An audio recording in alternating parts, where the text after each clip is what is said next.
Puppets are ready to begin. History is knocking on the door.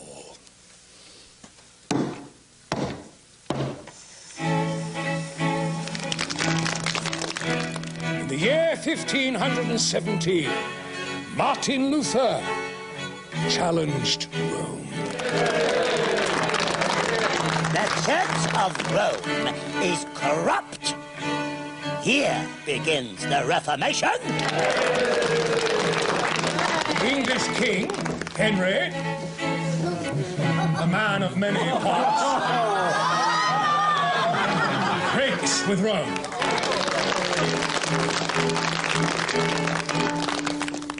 The papists have made this earth a living hell. In the year 1600, Giordano Bruno questions the religion of Rome. He preaches dissent, and for this he is burnt.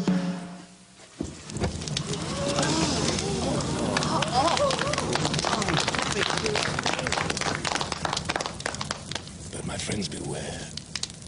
It is not only the papists we must guard against. On the 24th of November, 1632, in the Jewish quarter of this our fair town of Amsterdam, Baruch de Espinosa was born. As he grew, he began to question everything. Everything, creation and our Creator.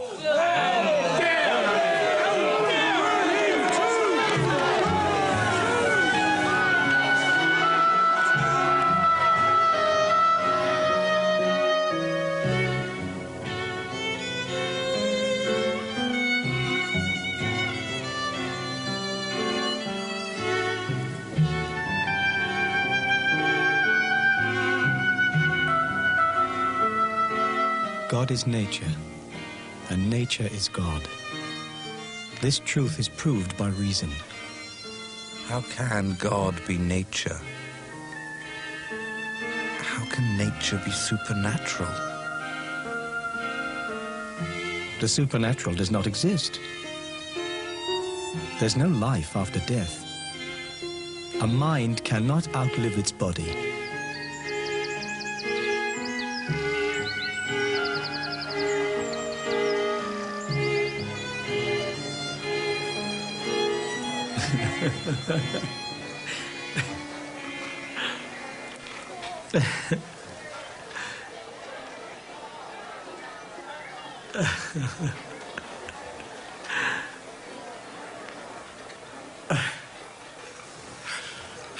How could the poor old prophets know everything within the scope of the human intellect? They had no science. Joshua, or rather, the author who wrote his history, he thought that the sun revolves around the earth is fixed, and that the sun too stood still for a day. And the quibblers amongst us try to explain all this away with obscure and impenetrable language, but there's no cause for perplexity. Joshua was a soldier, not an astronomer. Even Solomon, Isaiah, and Noah, they are not exempt from human shortcomings. They were ignorant of the true cause of day and night.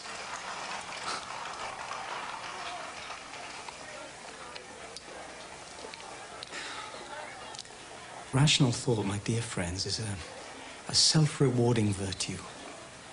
And religious prejudice is a veil which protects the mind from reason. But surely not all faith is blind. Perhaps. But it is always one-eyed.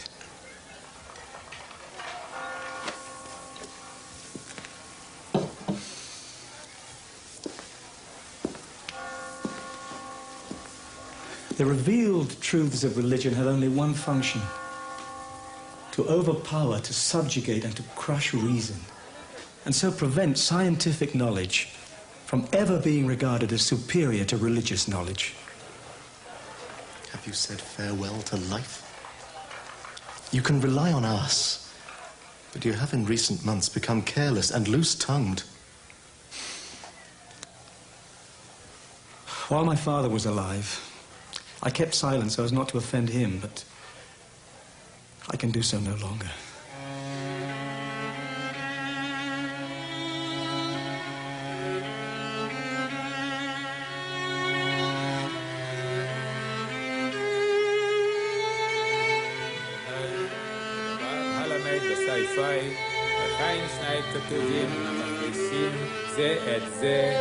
עד שיבוא הכתוב השלישי יכריע ביניהם. יהי רצון לפניך על השם אלוקינו ואלוקי אבותינו שבונה בית המקדש במהרה בימינו. ותן חלקנו ברודותך ונעשויס לצונך. אמן. He refuses to curb the excesses of his tongue. He looked at me, smiled in that irksome, superior fashion, and turned our offer down. Did he say anything? Oh, yes. If men's minds could be controlled as easily as their tongues, every king would sit safely on his throne. And then he smiled again. Amen. Must get rid of him. He leaves us no alternative. As it is, the Calvinists are busy preaching to the lower orders that our community is full of atheists, free-thinkers. Amen. Amen. Must act in the interests of the whole community. So be it. So be it. Amen.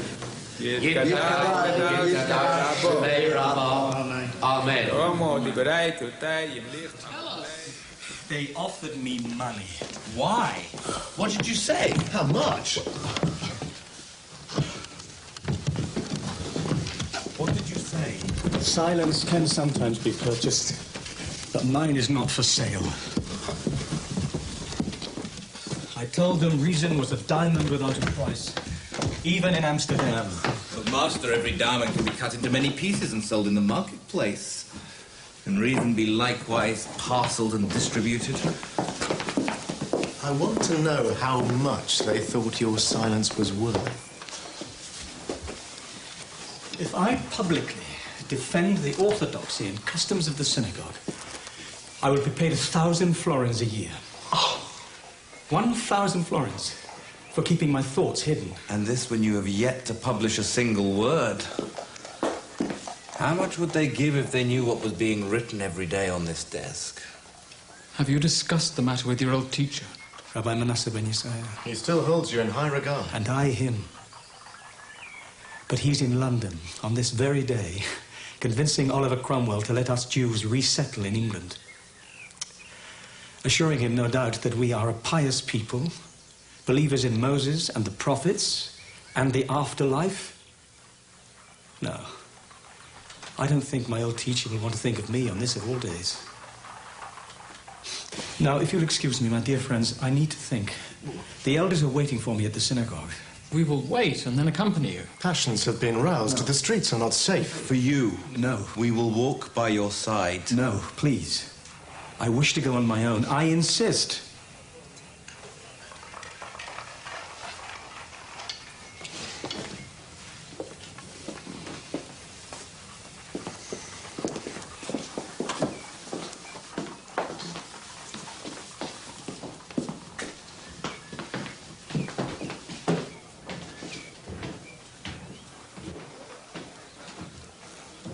You too, Albert.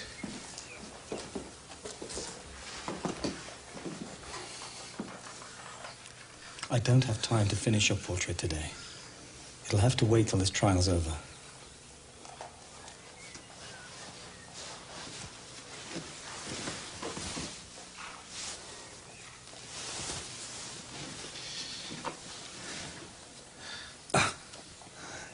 Can I ask you something? Ask. That portrait, it's you, I know, but why did you paint yourself as a Mediterranean fisherman? Was it one of Master Rembrandt's ideas? No. It was an excess of youth. I saw a depiction once of Massanello, leader of the insurrection in Naples against the Spanish. He was a young fisherman, full of courage and ardor. His rebellion lasted 6 days.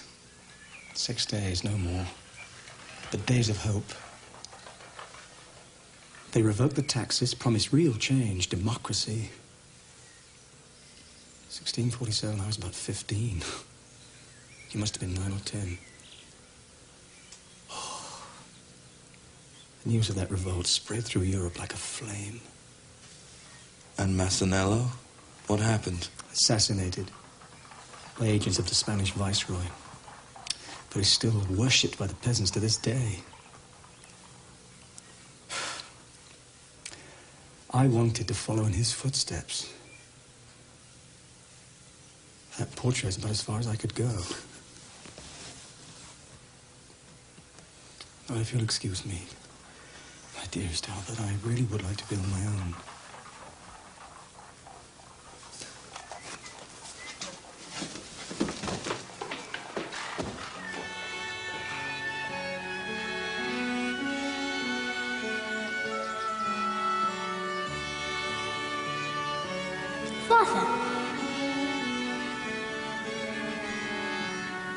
And do you know what your great-uncle Raphael replied to them? Hey, Binto, do you know? He said, I will never abandon my faith and convert to yours. Understand? Never. So what happened? They threatened to burn his children. And did they, Father? Of course not. Great-uncle Raphael became a Christian. If he hadn't, you would never have known your Uncle Schmelke or your Aunt Miriam. But he was wrong, Father. He was wrong. Right or wrong didn't enter into the debate, young Binto. It was a matter of life or death, simple. Tell me, what would you have done? I would not have become a Christian. Spoken like a true rabbi. Oh, Binto, when you become a scholar and then later on a great rabbi, I would not like to be brought in front of you for questioning. Oh, you are going to be a tough one.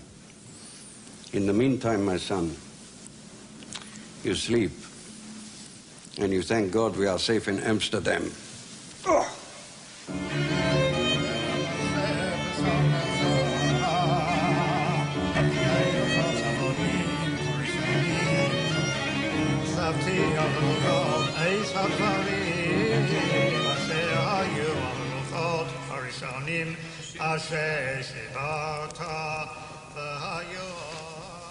Are you Baruch the Espinosa, a self-styled philosopher? I am. You have been heard blaspheming against the scriptures and the prophets. Do you deny this? It is those who ascribe divine attributes to the prophets, who were human beings, who say that men make miracles. They are the ones guilty of blasphemy. So you do not deny it? Reason shows us that the scriptures are nothing more than a version of history. They were written because it suited the political needs of those who ruled the world at that time. And as such, they do reflect the common sense of that age. But we are living in a time now when scientific knowledge has gained such striking advances. This is getting nowhere.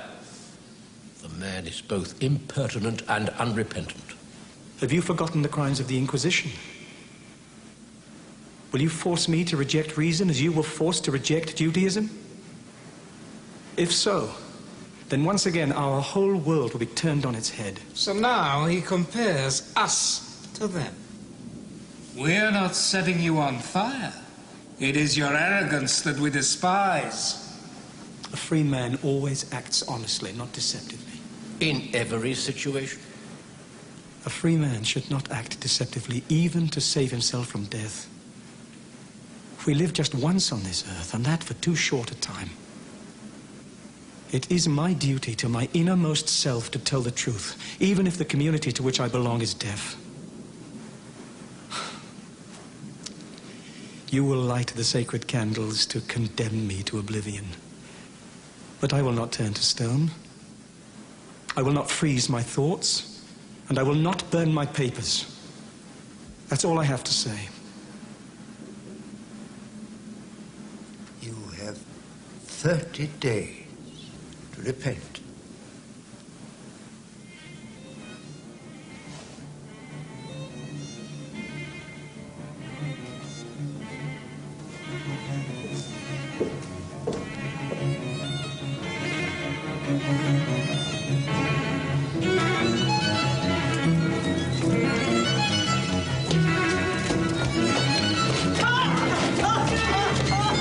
Filthy blasphemer! Atheist! Traitor!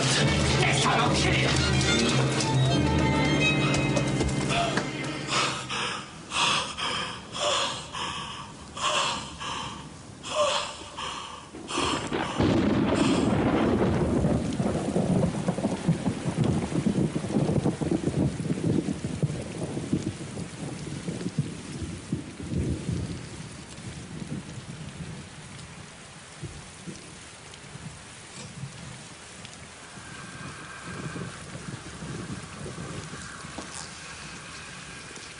Why do you resist? De omnibus dubitandum, doubt everything. Descartes knew, did he not? But he was afraid to go too far, stopped short before the logic of his own arguments. He did not want to be overpowered by reason. But you? Why? Have the elders made you fearful of death? A free man should think nothing of death. His wisdom is a meditation not of death, but of life. You are avoiding my question, Binto. I know that you reject any conception of the afterlife, but is there a supreme being? A divine creator? Yes or no? Not outside the real world. Oh, look about you. The beauty of a wave as it hugs the shore. Changing patterns in the wet sand. That is God. I am yourself. How can you deceive me so? At least admit the truth to yourself. Let it be a secret between us if that is necessary. We shall bury it in the depths of innermost solitude to be brought out and caressed in the safety of an empty tower. Binto. Only knowledge based on mathematical demonstration and proof is of value. Where is the proof that your God exists? Oh, I know. The sea and stars and moon and sun and trees and mountains and these flatlands which drive us mad. They exist, but is that God? That's a joke, Binto. Or are you bent on deceiving yourself? Where is the proof, Binto? In my book, I prove that even though there is one substance, it has an infinity of attributes. Nobody questions the existence of material substances. But if you assert that there is only one material substance, you deny the existence of the divine. One substance is both material and divine. Do you expect to convince the multitude of this? The multitude? And those of like passions with the multitude, I ask never to read anything I write. Nay, I would rather that they utterly neglect my work than that they should misinterpret it as is their wont. The irrational passions of the multitude do not move me. Not one little bit. This is the 27th day of July in the year 1659. Is Baruch de Espinosa present amongst us? Is Baruch de Espinosa present here? Shall we begin? The ruling council, being fully aware of Baruch de Espinosa's evil opinions and works, has endeavored to draw him back from his evil ways. Every remedy has failed. Espinosa continues to practice and teach his horrible heresies. We have ample evidence of his pernicious teachings. The matter has been carefully examined by the ruling scholars and councils.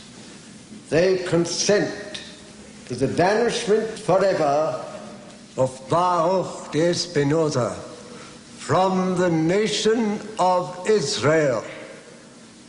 In accordance, they proclaim the following excommunication.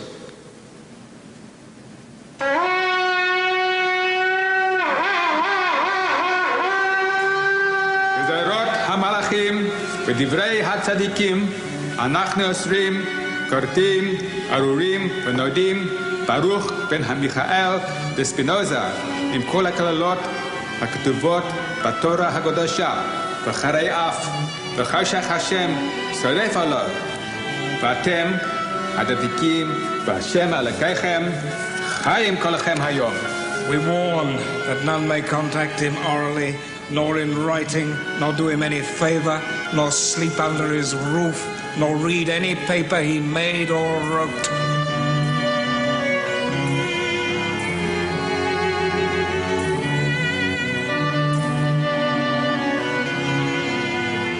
Banished forever.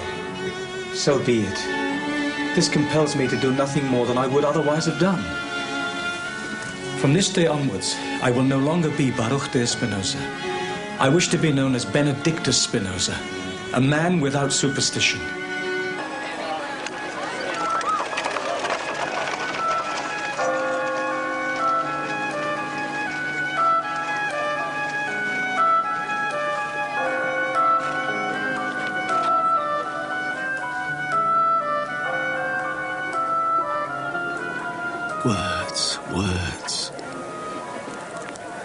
Words are part of my imagination.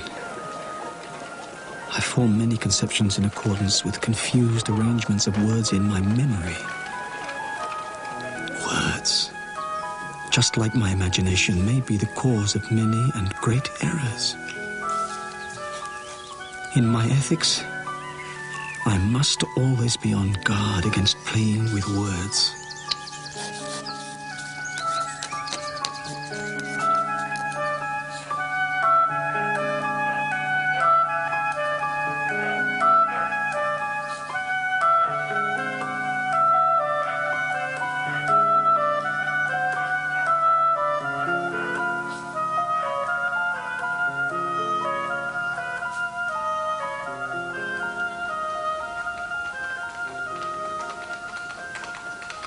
Have you heard from Albert?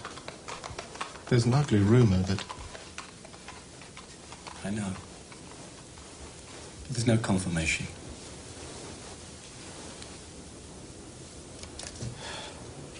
I have a letter to show you. From Hugo Boxall, the great leader of our republic. This honest and upright citizen poses us with a question. Where is it? Oh, here. I say that I believe there are ghosts. The reasons are these. First, because it adds to the beauty and perfection of the universe that they should exist. Secondly, the Creator has created them because they resemble him more closely than do corporeal creatures. Thirdly, because just as there is a body without a soul, so there is a soul without a body. I think, therefore, that there are spirits of all kinds, except that there are no female spirits.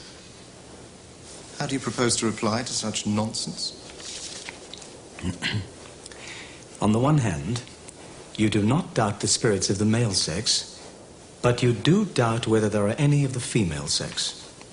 This seems to me more like a fancy than a doubt. For if this were really your opinion, it would resemble the popular imagination which makes God masculine and not feminine. I am surprised that those who have seen naked spirits did not turn their eyes to the genital parts. Perhaps from fear.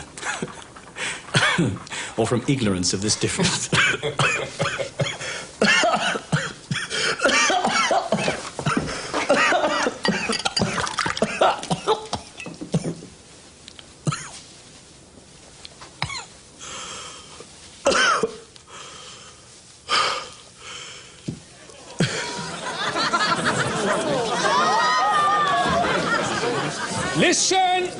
Listen carefully.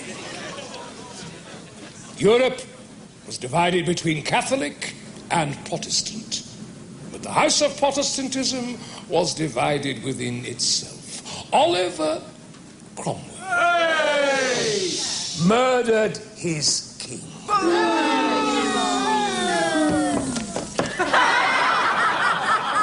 When his ambassadors arrived here, what did we shout at them? Cromwell's bastards, king's murderers! Cromwell's bastards, king's murderers! Cromwell's bastards, king's murderers! Yes!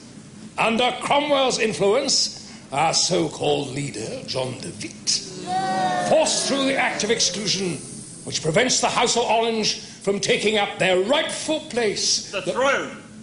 Yes, but my friends, the will of God triumphed.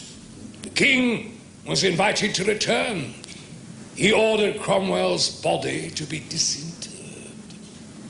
The rotting head detached from the body and put on a pole. Let John de Witt and the friends of Cromwell here in Amsterdam beware.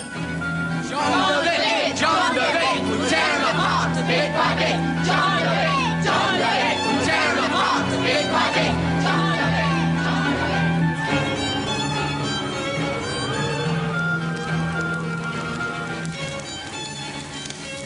And how is our good friend John Milton reacting to the restoration? My informant reports that Milton is going crazy with his angels and devils. The restoration has shaken him by the wits. He'll never rest easy till he puts his thoughts on paper. Milton will never remain silent. This English example furnishes us with a terrible warning.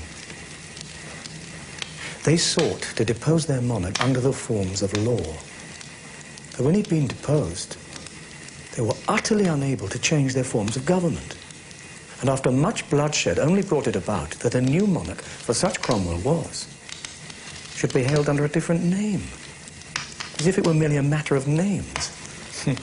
King or Lord Protector.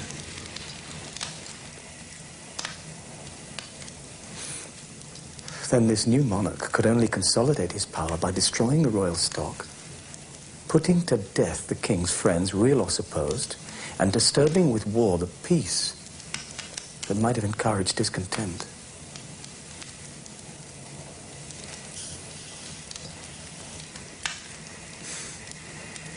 And it came to pass that the people reflected that they had achieved and accomplished nothing. And they decided to retrace their steps as soon as possible, and did not rest until they had achieved a complete restoration of the monarchy.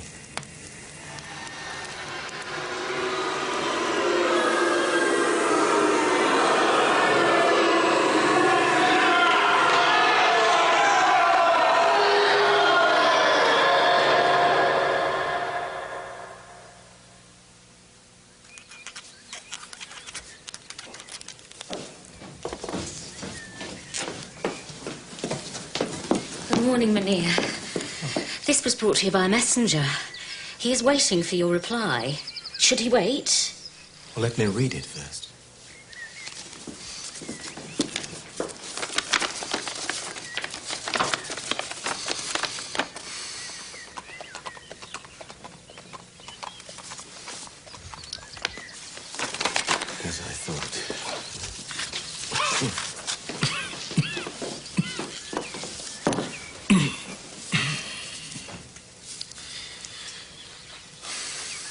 Most honorable, sir.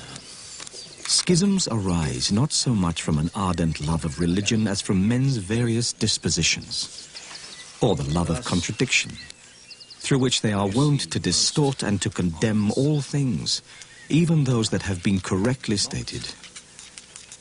I have already experienced these things while leading a private and solitary life.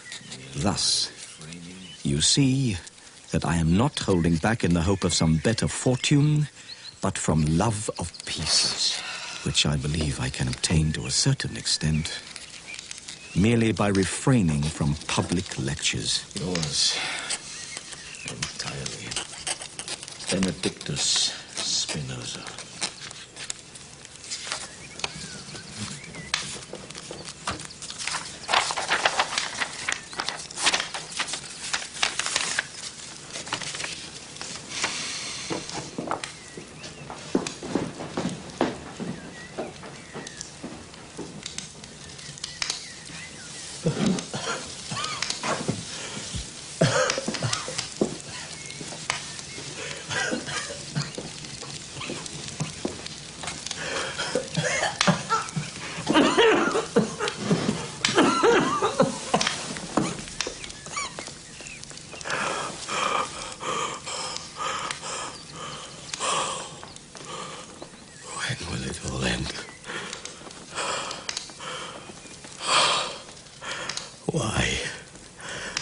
Why do I go on getting letters of such ignorance from men whose minds were once free?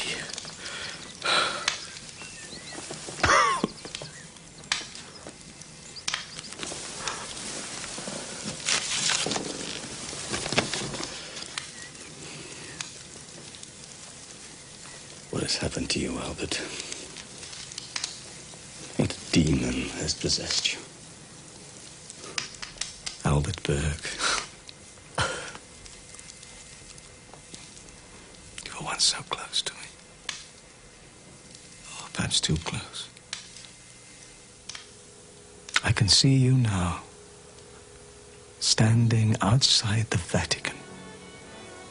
You who once had such pleasing features, so prim now and pompous, suffused with the Holy Spirit and preaching to me.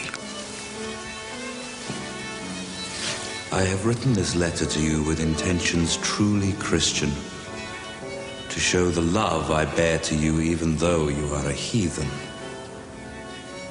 God is willing to snatch your soul from eternal damnation if you will but allow him. Do not doubt the Master who is calling you through me for the last time, Spinosa. Through me. There was a time when you understood that God was infinite. Now you perceive him to be the all-seeing, all-knowing creator who determines each and every action in this world. You dream of the devil who deceives and ensnares us against God's will. And believing this nonsense as you do, you have the effrontery to bewail me. My philosophy, which you never beheld, you style a chimera. You poor wretch. Who has bewitched you into believing that the supreme and eternal is eaten by you and held in your intestines? How do you know that your philosophy is the best among all that has ever been taught in the world, or is being taught, or ever will be taught? I could ask you the same question. How do you know that the wafer which you chew in the Romish church is anything other than what it is, a wafer? I know what I know. I understand the true philosophy. I know it as you know that 3 angles of a triangle are equal to 2 right angles. That this is sufficient will be denied by no one whose brain is sound and does not go on dreaming of devils and evil spirits inspiring us with false ideas. Think again, you fool. You've been led to become a devotee of this church of yours, not through your love of God, but because of your fear of hell. The single greatest cause of so much superstition in this world. Is this your humility? That you entrust nothing to yourself but leave all responsibilities to others? Your papal tradition is false through and through. Reflect on the history of your church. Study with what cunning your Pope has obtained supremacy over the church. Oh, enough of this.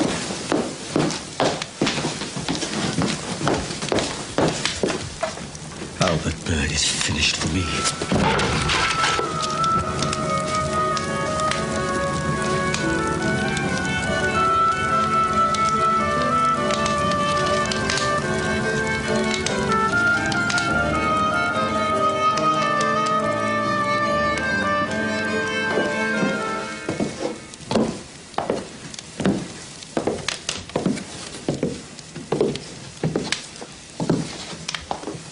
Bowl of broth for you.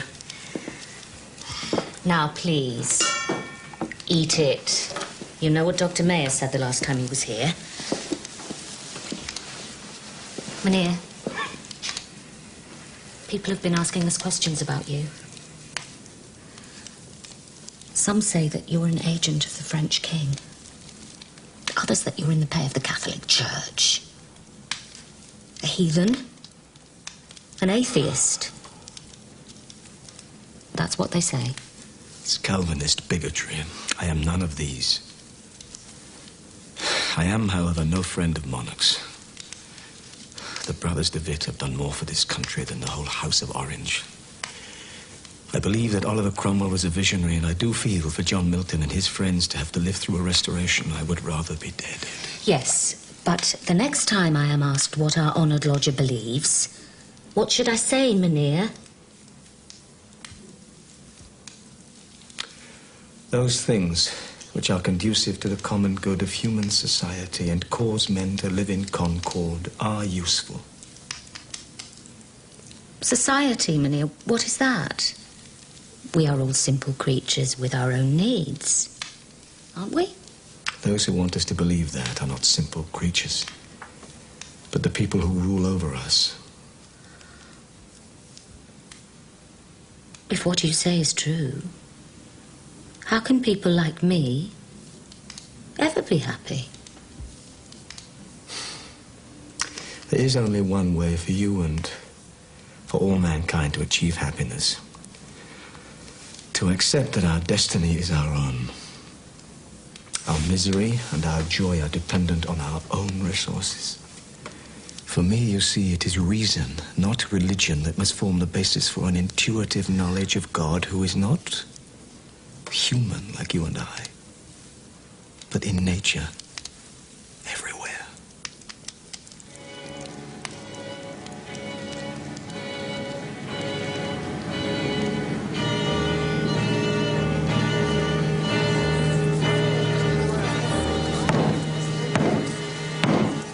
The restored King of England, Charles II, demands a hearing. Republics fill me with unease. Why should not our cousin of Orange take his rightful place as King of the Dutch? He must, under no conditions, accept the Republic as the legitimate government of Holland. And the Prince of Orange took his uncle's advice. But, my friends, another monarch was looking at Holland with greedy eyes. Yes, it was the Sun King, a Catholic. These Dutch think that they have the answer to everything.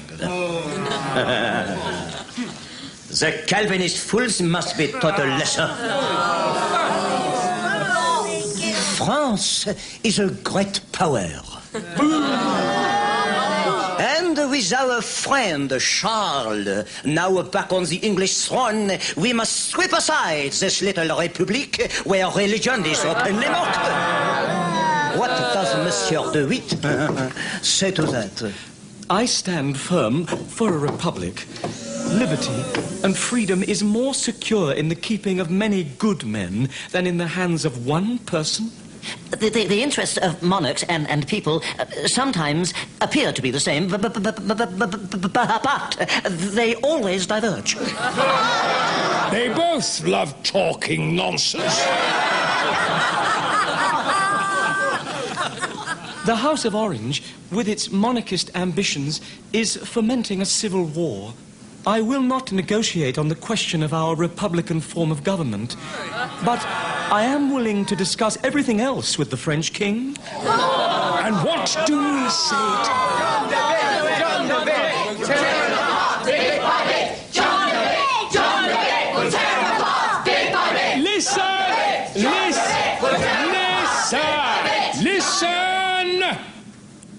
To prevent a war, John de Witt offered concessions to the Catholic King of France. But our people refused to tolerate such treachery. The Papists are threatening our country, and the Grand Pensionary is negotiating with them.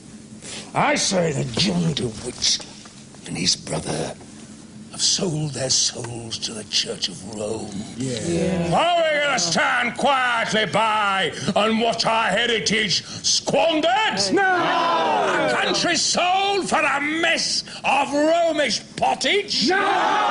Together, we shall go into battle and death to all traitors!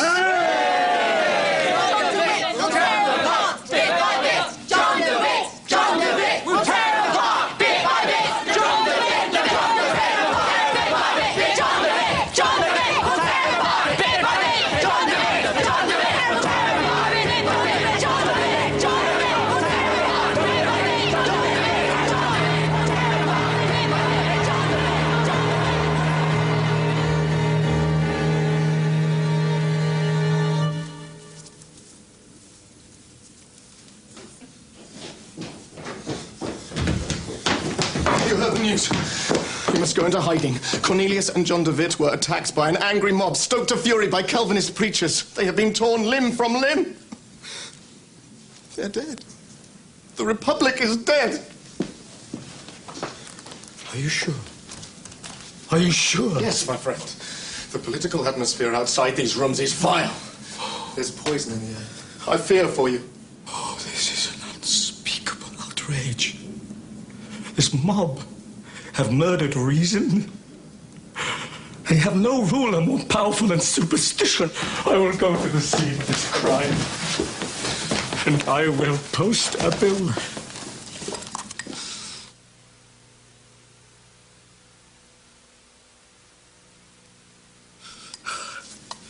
Bahor.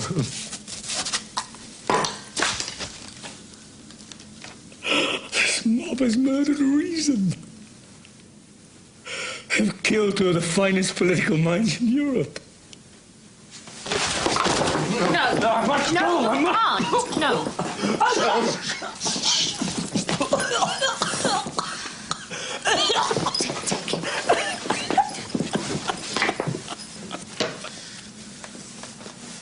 Where will we find a pair such as this?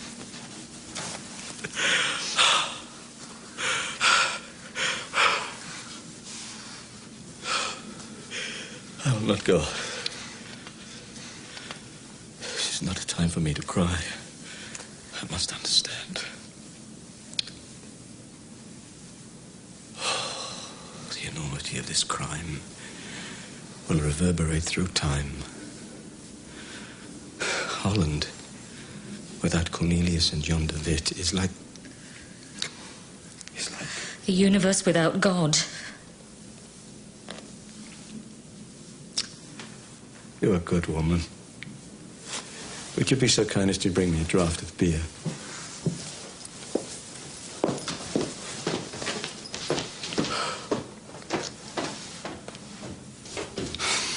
The mass of mankind always remains at about the same pitch of misery. It never assents to any remedy, but always seems best pleased by some novelty which has not yet proved an illusion. You must go, my friend. Let's go and rest till this multitude has rediscovered its sanity. And you? I do not wish to leave you alone at this moment. It is precisely at moments like these that I yearn for my oldest and most trusted friend, solitude. Thus I may not be a hated by the ignorant, nor compelled to yield to their appetites.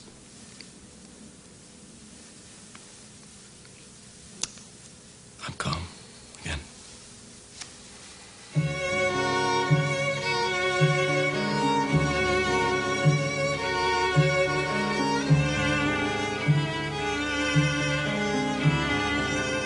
It is far from possible to impose uniformity of speech. The more rulers that strive to curtail freedom of speech, the more obstinately they are resisted. Not indeed by the avaricious, the flatterers and time servers and other numbskulls who think that supreme salvation consists in filling their stomachs and gloating over their money bags, but by those whom good education, sound morality, and virtue have rendered more free.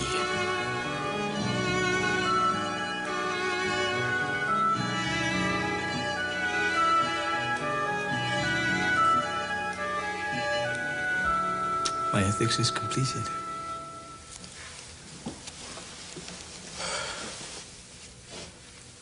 I was intending to go to my good friend Jan to publish it, but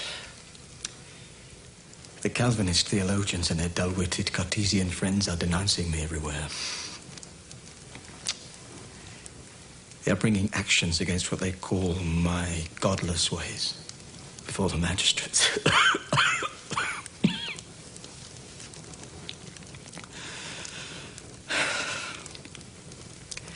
They're telling anyone ready to listen that my book is an endeavor to show that there is no God.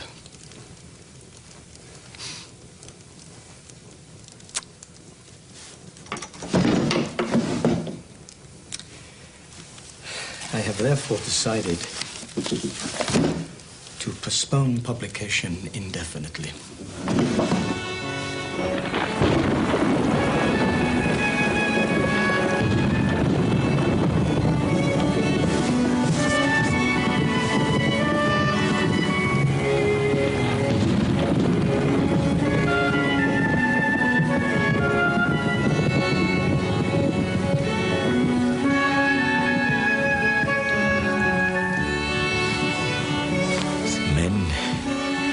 Generally constituted, are most prone to resist the branding as criminal of opinions which they believe to be true. It is for this reason that they are ready to forswear the laws and conspire against authorities. Thinking it not shameful but honorable to stir up seditions. Laws which suppress free thought cannot be maintained without great peril to the state.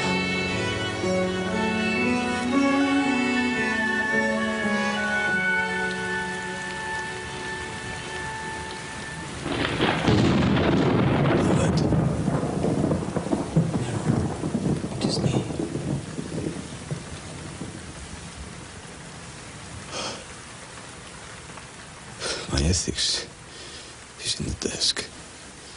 Please take it to Amsterdam and give it to Jan. Ask him to publish it whenever he can.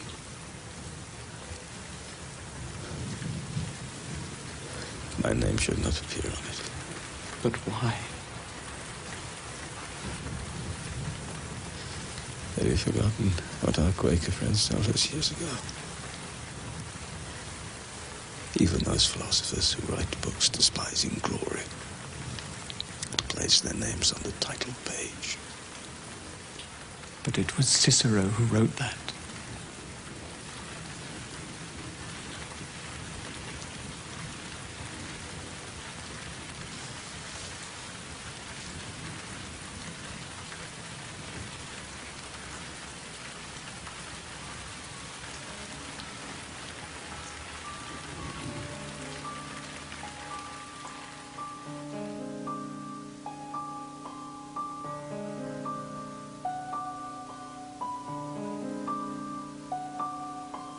Like a golden mist, the west lights up the window. The diligent manuscript awaits, already laden with infinity. Someone is building God in the twilight. A man engenders God. He is a Jew of sad eyes and citron skin. Time carries him as the river carries a leaf in the downstream water. No matter. The Enchanted One insists and shapes God with delicate geometry. Since his illness, since his birth, he goes on constructing God with the word. The mightiest love was granted him. Love that does not expect to be love.